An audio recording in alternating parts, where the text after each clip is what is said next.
here we go. If we could go to the next slide, please.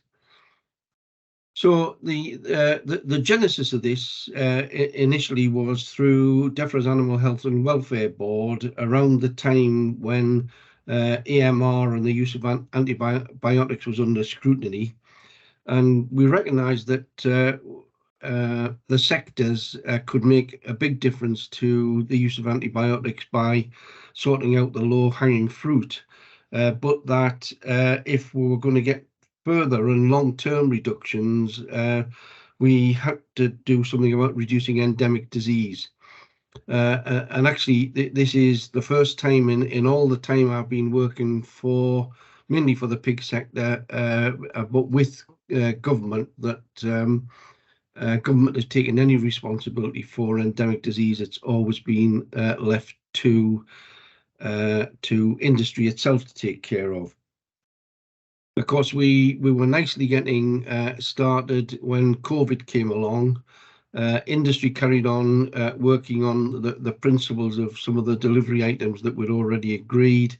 And then, of course, DEFRA came back in, and we began to learn an awful lot about the DEFRA procedures, which did tend to slow things up a little bit compared to how industry might have gone ahead with things. I'm a little bit cross with myself because that slide indicates some of the other benefits to environment and productivity and trade.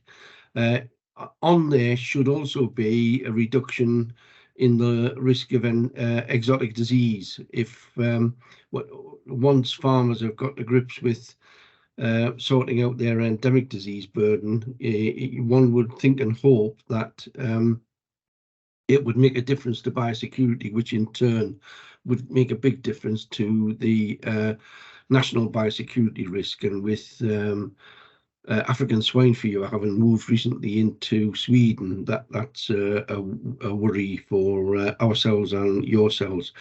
It's also worth highlighting. Now, I'm sorry if a number of you are already familiar with this, but I was advised some of you might not have come across the pathway before, so some of this is a bit baby steps. But this is the first and biggest foray into co-design that I know of in any government workings with the industry partners and DEFRA colleagues working in partnership.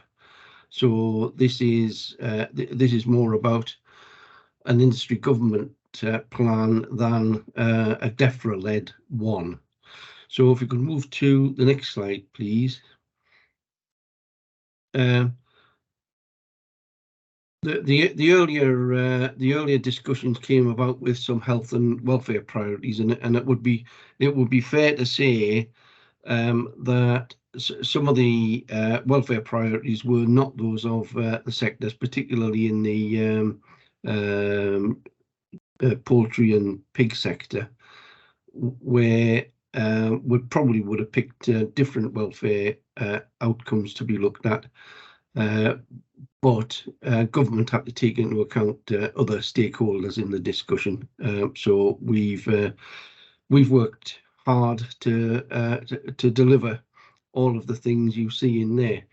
So on the welfare side, you've got cell confinement reduction, lameness in sheep, and pain management in sheep and cattle, and housing, particularly of calves. We looked at the better chicken commitment. It's perhaps worth noting that poultry came to the table much more slowly than the other sectors, because initially, because of their hugely integrated nature, they couldn't see the benefit of it, but of the pathway. But that's changing quite quickly, and there is now a poultry forum that's in discussion with DEFRA on some of the poultry priorities. So if we go to the next slide, please. And the next, please. So these are the four programs, we first of all agreed that we'd have an annual health and welfare review, and that was because particularly in the pig and poultry sector, we recognise that there's a vet on farm in the main every quarter, mostly because of the red tractor standards, but that's not the case in all of the sectors. And using the pig sector as an example, we were concentrating on what we thought was 2,000 and odd commercial herds, but DEFRA's definition of commercial is any herd with 50 pigs or more, which took the number up to 9,000. So it made the job much more difficult. And there were similar things like that across the other sectors. So the review is a vet visit paid for by government, and it'll focus on welfare review on the farm, but also the health of the animals, and that's where we come to the bottom left one, which is the disease eradication bit, where we're providing funding for diagnostic testing, vaccination, and vet advice. We haven't started the disease eradication and control program yet. We hope we can do that reasonably early in 2024, but we're busy finalising the design of it. The animal welfare, health and welfare grants have got off to a good start.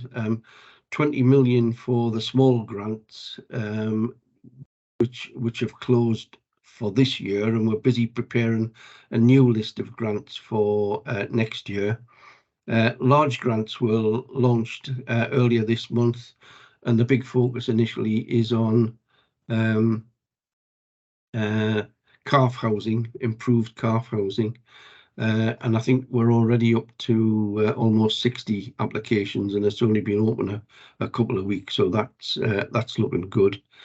And the final one at the bottom is the payment by results, which we'll have to confess industry's finding a bit more difficult to cope with, but nevertheless the outcomes it hopes to, excuse me, the outcomes it hopes to deliver will be good for all of the sectors involved.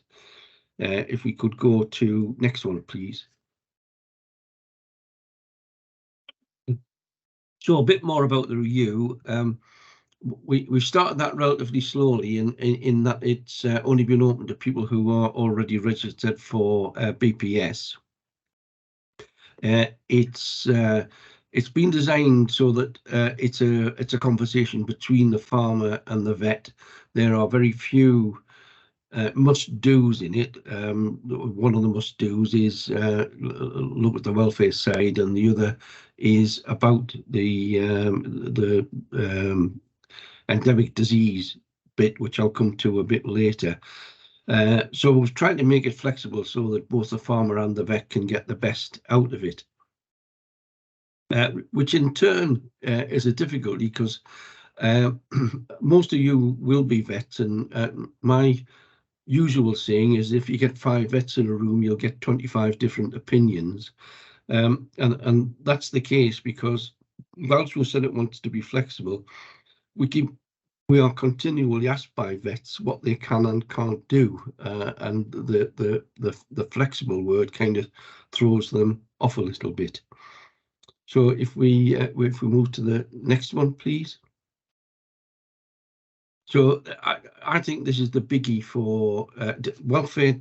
Don't let me underestimate the need for better welfare, but the disease eradication and control programs are going to be key to getting everybody engaged in this, because it has obviously a welfare benefit, but there are also financial and production benefits for the farmers involved. So we're starting off with BVD in cattle. And I know there's a BVD group been working quite hard on this for quite some time, but there'll be quite a bit of government finance behind helping to make this work, and trying to do it without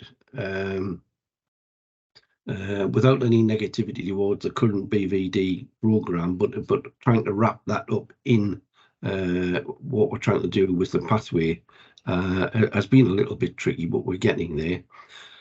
We've chosen PRRS in the pig sector because of the way it interacts with other diseases and has an effect on the immune system and so on. The sheep sector have taken a slightly different tack because they felt there were so many endemic diseases and issues that they couldn't focus on one. So they're going to start off by a significant range of testing and then focus from there. Okay, next one, please.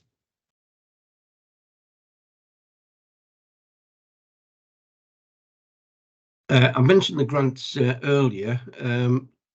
The equipment and technology grant and the infrastructure grant. The infrastructure grant is the equipment and technology grant is what we call the small grants, and that's for offers up to 25,000 towards the cost of items, and the list is agreed between DEFRA and the sectors through the sector groups who've worked on this and other bits of the programme. We closed on the 15th of June, and we were within a gnat's whisker of the absolute top of the budget of 20 million, because we had 19 million and a bit's worth of applications, which is good because it proves that there is a need out there in the industry.